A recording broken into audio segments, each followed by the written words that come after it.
Hi everyone, this is Abhishek, your host from ShakeTheCosmos.com. Just want to say that Shake the Cosmos is a global community and a platform where you will hear inspirational stories from entrepreneurs and average Joes, people just like yourself who have overcome hardship to achieve their dreams. And these stories are guaranteed to inspire you to take action, to take the next step, to take the leap of faith towards achieving what matters to you and achieving your greater mission in life. So don't miss out on the future episodes. Hit that subscribe or follow button, please. And give this episode a rating. That'll help me out on the organic search results. Thank you so much. Hi everyone, this is Abhishek from ShakeTheCosmos.com. My guest today is Pedro Moura, CEO and co-founder of Flourish Savings, a company that rewards you for saving money. We originally met at UC Berkeley School of Business and became quickly friends. And last time I remember we were literally singing and biking in Sacramento. And it was like a Sacramento brew bike. And I'm excited about today's topics. We're gonna talk about money and we're gonna talk about savings. And if you're listening for the first time, Shake the Cosmos is a platform that brings you inspirational stories of entrepreneurs who've overcome odds to find their greater mission in life and follow it. And if you're listening, hit the follow or subscribe button so you don't miss out on weekly episodes. And again, if you want to hit me up, just DM me on Shake the Cosmos on Instagram. So I'm excited to have you on the show. Thanks so much, Pedro, for joining. Very excited to be here. I had forgot about the whole experience in Sacramento. Beer tasting while on the bicycle. That was fun. Yeah, unheard of. Like now it seems like ages ago. Like, how is that possible? Isn't it? Awesome. Well, for the viewers and listeners, could you just give me a little bit background about you for the listeners? Happy to do that. So I'm Pedro. I am the founder and CEO of Flourish, and we are redesigning the way individuals interact with money. I am originally from Brazil. I've been in the States since I'm 15 years old. And similar to many other immigrants, many other Latino immigrants, my family came to the US to live the American dream. We landed in the Silicon Valley without knowing what the heck the Silicon Valley was. My mom cleaned houses, did all sorts of odd end things to provide me and my little brother with better education. And I'm very fortunate to the sacrifices that she has done to put myself in a position to have a great education and pursue a career in fields that I didn't thought would exist. So I study economics, international relations at the University of California, Davis, trying to put my own oxygen mask on. I started my career in traditional financing and wealth management at Morgan Stanley. Quickly realized I was so detached from my own reality of living here as an immigrant, growing up in the northeast of Brazil, that was intellectually challenging, but really detached to the people that I wanted to serve. So I then transitioned to Chase on the retail side, where I got to interact with everyday humans, if you will, but I was quite frustrated that the products there were not designed for everyday individuals, and I was just simply a number in a very large organization.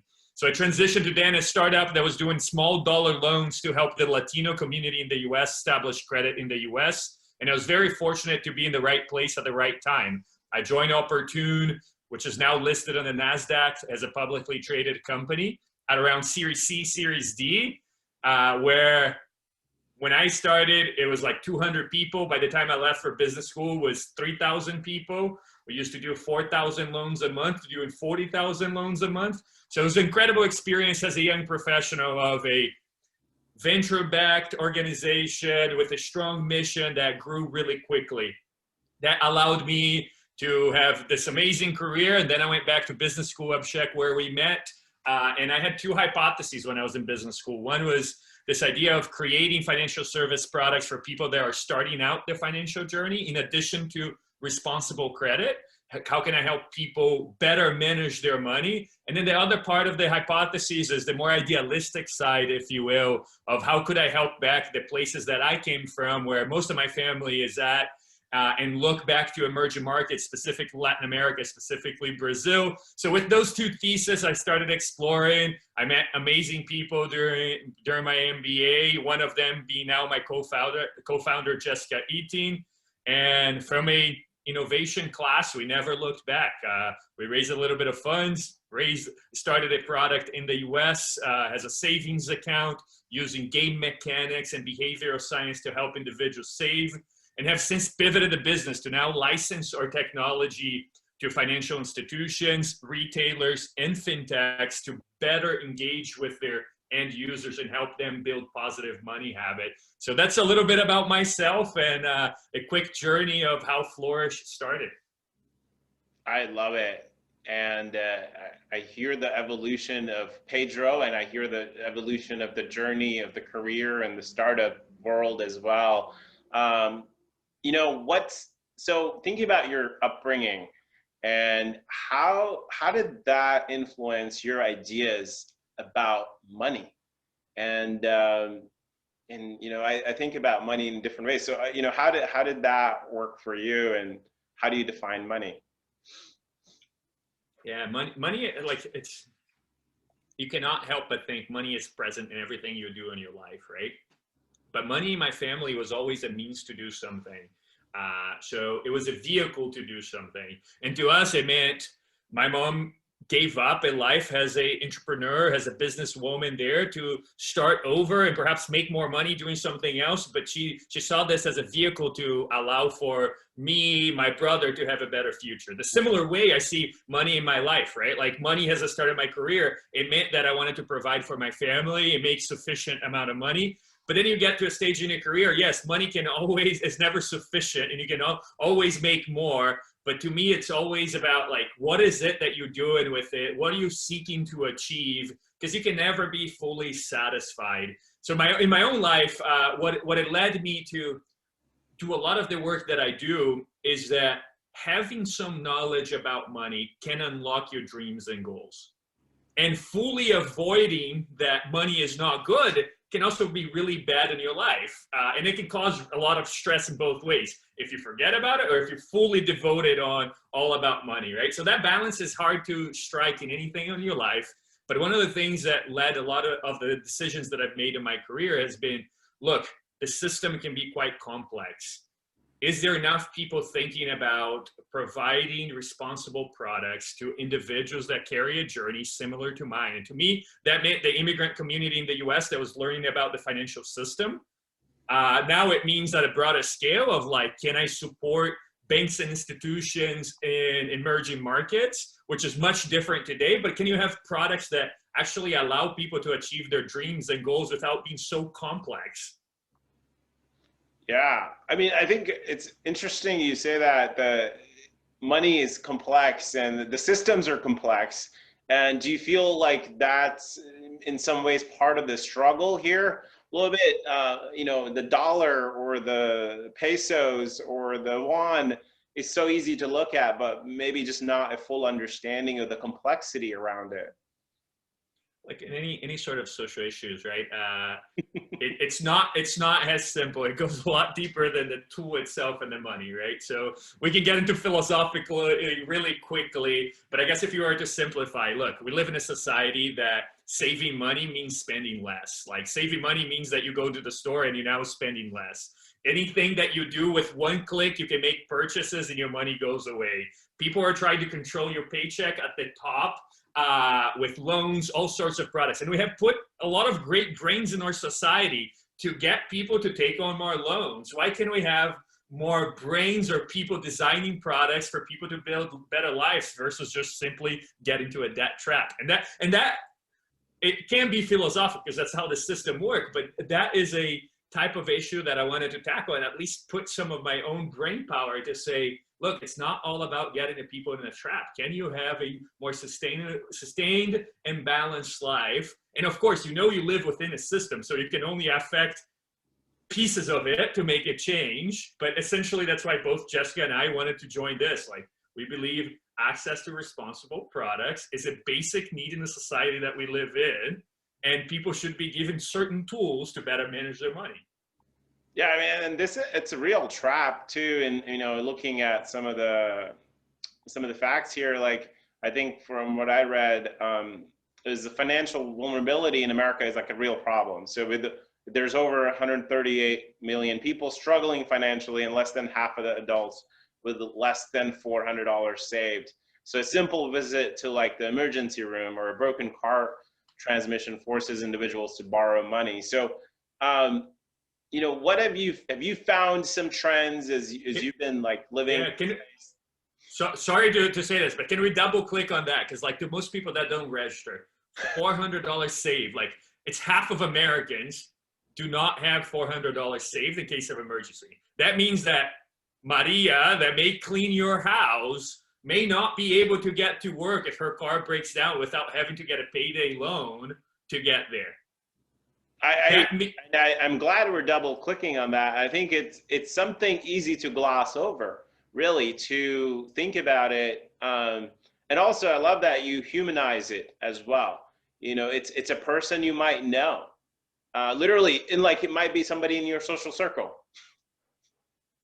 Yeah, that's right. That's right. Sorry, and I interrupted your question. Yeah, totally. And I think so. Let's say, you know, as you're working through this, like this is definitely like a philosophical thing for me. Like I always think of money as a social construct, but it is very, very real. You know, people don't have savings. So why is that? What have you found? Yeah, you can also go into kind of like the two directions, right? You can say like, look, Latinos in the U.S. makes sense of the dollar of other folks. There is systematic challenges in the type of work that you do, but maybe we shouldn't go there. Let's leave that conversation to folks that do other sort of social work. But if you look at the other end of like, we live in a society that's all about immediate gratification. Like you're talking about that everywhere you hit, it's like ads to sell you things. It's college education costs a lot of money, and it takes a lot of discipline. If you think about this idea of like putting money aside, you're foregoing something today for something that you're going to do later. And if you may not be making enough money, you don't have the discipline, and you are bombarded from all ends, and you don't have the discipline of putting money aside, it's really hard. Really, really hard. And it's really convenient to get a credit card, to get an auto loan, to pay installments. So building that discipline can be really hard. And if the system is made perhaps to get you to get a loan and get a second loan and a third loan because you make a lot of money that way, becomes really challenging. So if you don't have that muscle built in early on, it's going to be really tempting. And some people only learn after making a couple of mistakes. And I feel that, you know, the mistakes can be made at all levels within the lower class, middle class, upper class. Like I think of my own example where I remember getting like my first job, and thankfully I was paid well, and I was like, you know what, I'm gonna go buy a really nice car. I'm gonna go buy like a Porsche Cayenne. And then one of my mentors gave me a book. And it was really insightful to read about this book and how people viewed money as time. And so it's just, I think your point around knowledge is huge. And sometimes you don't even realize there is this other way of thinking about money. That's right. And I think it goes back to kind of like, what do you want to do with money, right? Like what is it that time is finite, that we are here. We all have goals and aspirations that we want to achieve, but what is the type of life you want to carry, and what does that mean? And frugality for you in order to get there. Like there are people, like from our research, you see people that make minimum wage and they're really good at putting money aside and have that sense of security. They have something that they want to be called upon in their family if someone comes up with emergency, and be the ones to provide it. And they be making minimum wage and they have that. But you see people with triple figure salaries making a lot of money and still living paycheck to paycheck. So this is not all about in different social status, you see people having this similar challenges. We specifically have decided to tackle in creating products and incentives for someone that's starting out their journey, or perhaps don't necessarily have as much sophistication on how a system works to help them get started. But the problem goes up and down the ladder in a lot of ways. Yeah, and this piece around like how you know, it goes up and down the ladder, and also like So when you say you're helping people that are just starting the journey, like what is that like? Who are those? What are those kinds of folks we're talking here? Yeah. So we started as a company. We started as think of it a digital piggy bank, like a digital savings account that we incentivize individuals to save and keep money using game mechanics and incentives that you would see in a lottery. Things like make a deposit and keep your money there, earn a chance to win a prize. Things like come back and check your accounts to earn a chance to win a prize. So we started to do injection of dopamine, if you will, as you're taking small steps to your finances and breaking it down into smaller steps that could be achievable. So we started, that was our initial product, and it was targeted towards individuals that were called first generation financial citizens. They were like young adults in their early 20s. They had some sort of debt, but they were starting to make decent money and wanted to start saving even before thinking about investing, having the rainy day fund. So we started there. We built a case study that our mechanics helped people save on average $600 to $800 by being with us for a period of time, and people that were not saving at all. And then we started to look at that and saying, well, we have a couple thousand users doing that. Can we abstract that and perhaps license to banks that have those users, that the banks wants to engage and interact with them in a digital world? And can we license those mechanics to financial institutions? So we signed a contract with one of the most renowned financial institutions in the world called Banco Sol out of Bolivia. And they have been one of our first implementations of this software.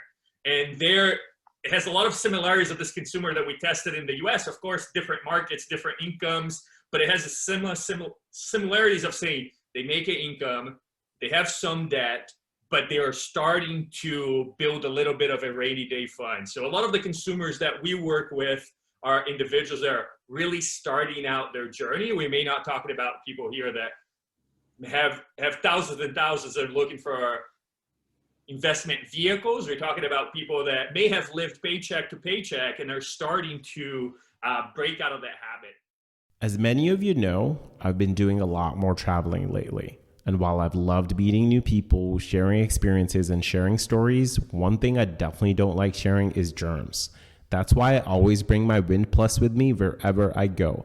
It's a portable air purifier that can filter out airborne respiratory droplets, helping me feel safe while on the go, on the plane, to the office, or in the car. In addition to viral respiratory droplets, it can also remove smoke, smog, pollen, dust, and other particles, making it perfect for anyone who cares about their air quality. And honestly, that's pretty much all of us nowadays, right? If you're interested, Ray, the CEO of Wind, and a recent guest on the show, was kind enough to provide us an exclusive deal.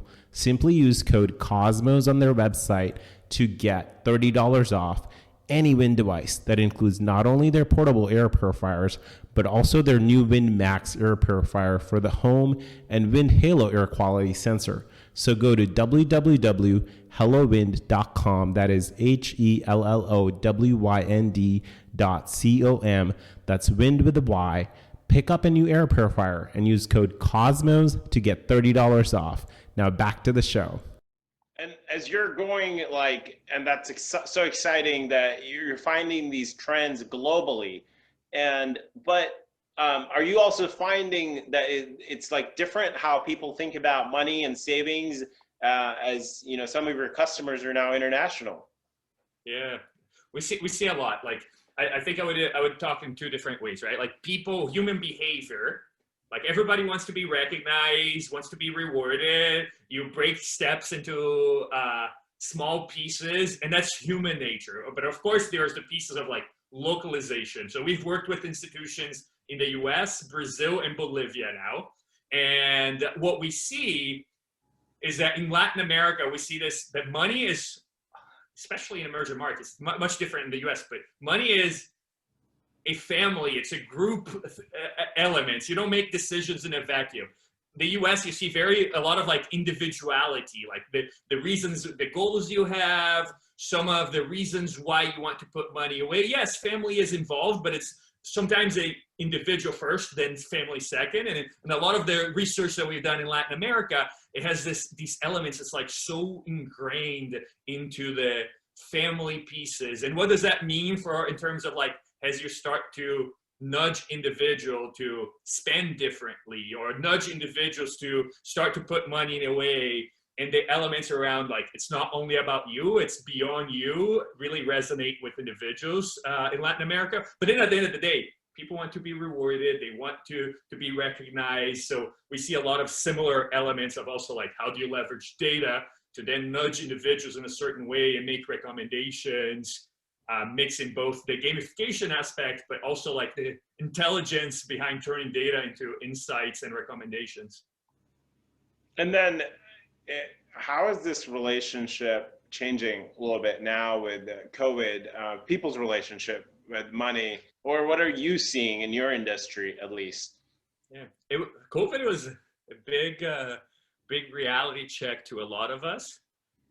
We saw two things through the data, right? We saw people that were not affected in terms of income started to save a lot more money, started to put a lot more money away.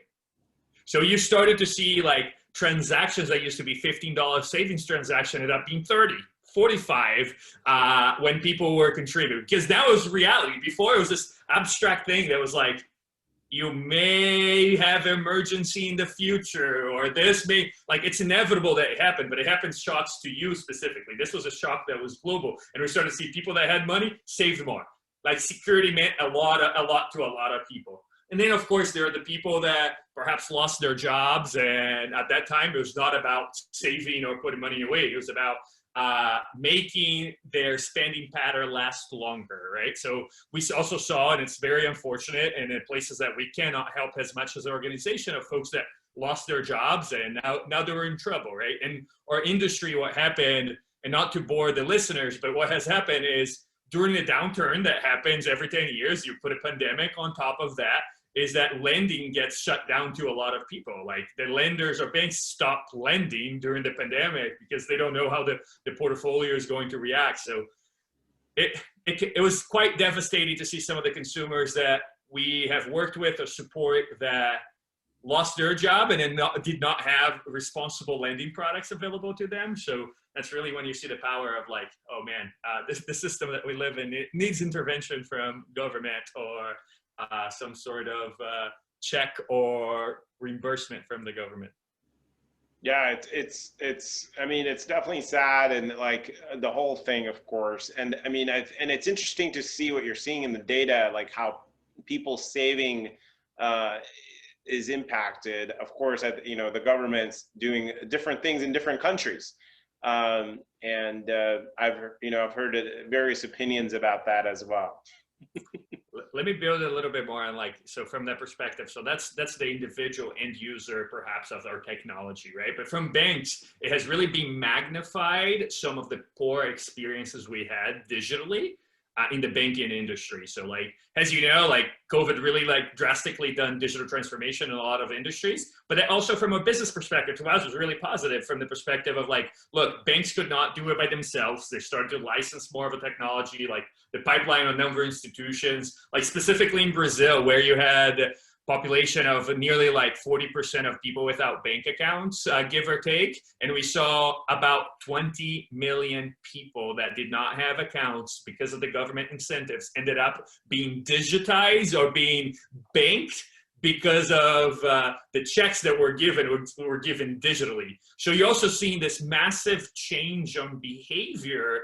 And it's really intriguing to see how that will play out. Like, can you sustain those individuals digitally? Can you service them in a way that you never could before? Similar to the way that you see your grandma using Zoom, now you have individuals that didn't use digital financial service products doing it. So it's also quite a massive human level, society level experimentations happen under our eyes. And I think that's a longer term change that's going to be a lasting, this digital transformation piece. And, I'm here in Korea and I'm meeting people who are used to buying like Bitcoin, like little kids know everything about Bitcoin. And then I tell them like in US, like many people don't know what it is. There's confusion around it. There's not trust around it. So, that's just an example, but like as this long-term change that you're saying is happening, what kinds of things might change the game here in the future? Yeah. I think so. See it from this way. Banking was all about trust, right? Like in the old days, you have individuals that like you do transaction with so and so because you trust that person, or like you can use the Wells Fargo, like they had the best. I don't even know the word for it. Divorce care. Can't think. English not my first language. Help me here. I'm shook. But it's all about trust, right? You do business, you lend to people that you trust, and then the banks have their own charters, so they had almost this oligopoly into a lot of it. And then you see the evolution of banking that you see signals of this. You see Starbucks now have almost like this prepaid card that you put money into this to buy your coffee. You have Uber giving prepaid cards to the drivers. You have Apple giving their credit card. So think continuing that thread that banks are not necessary, but banking transactions are. Yeah. So into that line, who are the banks of the future? Do they look like, could a Disney have their own type of accounts because they have trust with the consumer? They know the individual well. Could you have accounts that are out of the banking system? And I think that's a trend that's happening under our eyes, this modularization of finances and the personalization of finances also. So think about that. Your bank is not your bank of today. Could it be Google with different elements, but could it also be a school that knows you well and can provide you banking products? And I think at that level, it's just like with precise medicine, right? Like if you know an individual well, you have access from the data from different ways. Can you make recommendations or nudges or send people into a direction that they can make better decisions within their life? And I think that to me is really exciting to just see that it's not only about the traditional financial service industry, but really like how you transact in everything that you do in your life, and how from that data you can help enable you to make better decisions. I think that's pretty fascinating to think about, has like a long-term vision. I think that is fascinating, and just thinking about how the technology. I always sometimes like to think, what is the technology that is going to trump me when I get like really old? Like when my parents figured out how to use text messages, I was like, oh, this is going to be a life-changing event. So it's wonderful to, I'm excited about this personalization from a healthcare perspective. I've been in healthcare for a while. So it's a big deal to this personalized. It's kind of fun to hear the personalization in financial industry that might start to take place. And build on that, right? Like, look, with financial data, like you know what everybody, like where you're transacting, what are you spending, when, how often, and then you connect that whole, like, and banks have not been good at, like, they only use that data to underwrite you, to like, are you a good, like, can you get a loan or can you not get a loan? But put that data combined with other data to make you recommendations around your life. I think that's pretty fascinating. So similar way that you have Netflix inside of every TV, could you have elements of money recommendation, automation, / recommending you what perhaps things that you don't even know about yourself, like a Netflix TV show, but could they be recommending you things that you may want to do? Are you able to do it? Let me guide you on how to do it and automatically get you there. I think that's pretty fascinating. It's still a long ways to go in getting data from different places, but we're not far from it. I love it. I love getting like these inside looks into what might be happening. And I'm excited. I can't wait until like Netflix pops something on the bottom right of my screen. By the way, click on this. And then about Flourish as well, what are some things you're excited about that are just coming up, around the horizon here?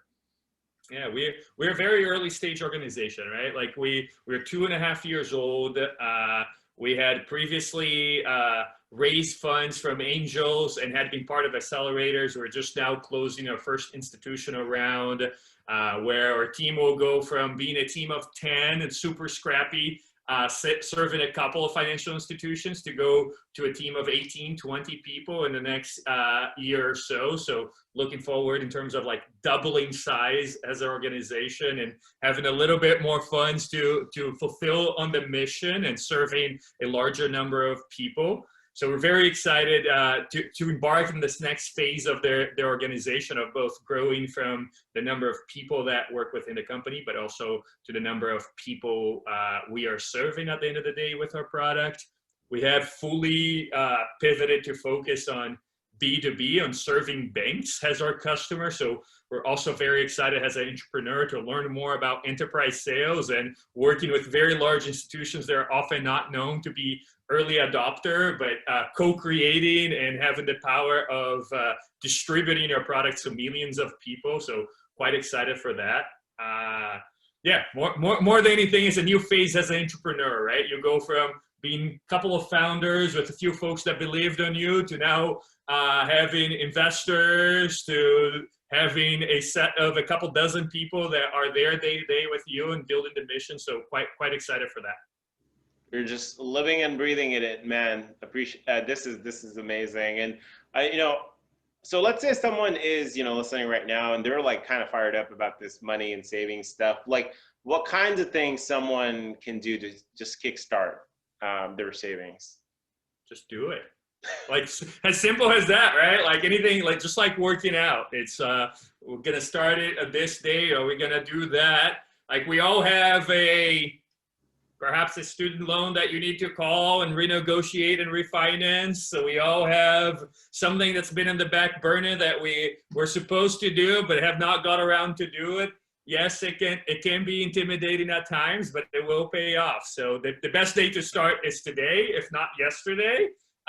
So don't wait to do it. So if you're thinking either, and if you have the savings, you have a rainy day fund that you already have 6 months of an emergency if something happens. Now it's time to look into different investing products. And we all have a friend that can hold you accountable to it. So I think that's also really important. Like it's not really a go unless you share, you make it public. And money is often a topic that we don't quite like to talk about in our society. So finding a trusted partner that you can truly share some of your goals, ambitions, or challenges, I think that's also really important. Well, thank you so much, Pedro. And again, if you're listening right now and you want to save, just do it. And Pedro, really appreciate your time. And this has been a wonderful conversation.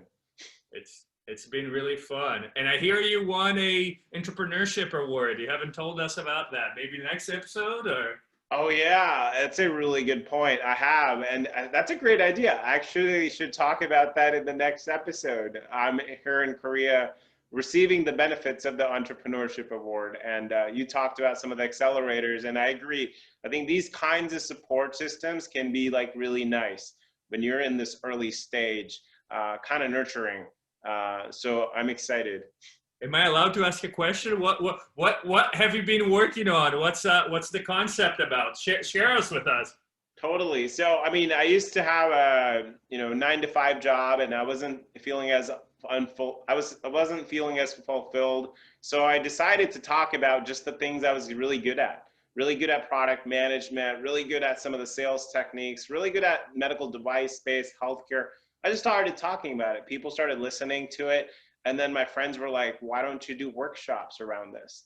And I'm like, okay, I'll do that. And then people started paying money to see me talk. And I was like, this is a new thing. And I was like, all right, we'll double the amount of tickets and money. And then that happened too. So, and now what I'm doing now is doing online workshops. So I have some coming up with UC Berkeley next year. Also just podcasts, having fun while I'm traveling. So I just share my stories as well. So it's turned into an inspirational platform for people, entrepreneurs, and stories. The next thing I'm working on with this accelerator here is to launch a subscription-based model. So that's a new thing as an artist, and it's called Patreon. So that's coming soon. So that's a little bit about me. Thank you for allowing me to play host for a second. So it sounds like a couple of things here. One is putting yourself out there and sharing your story as one start.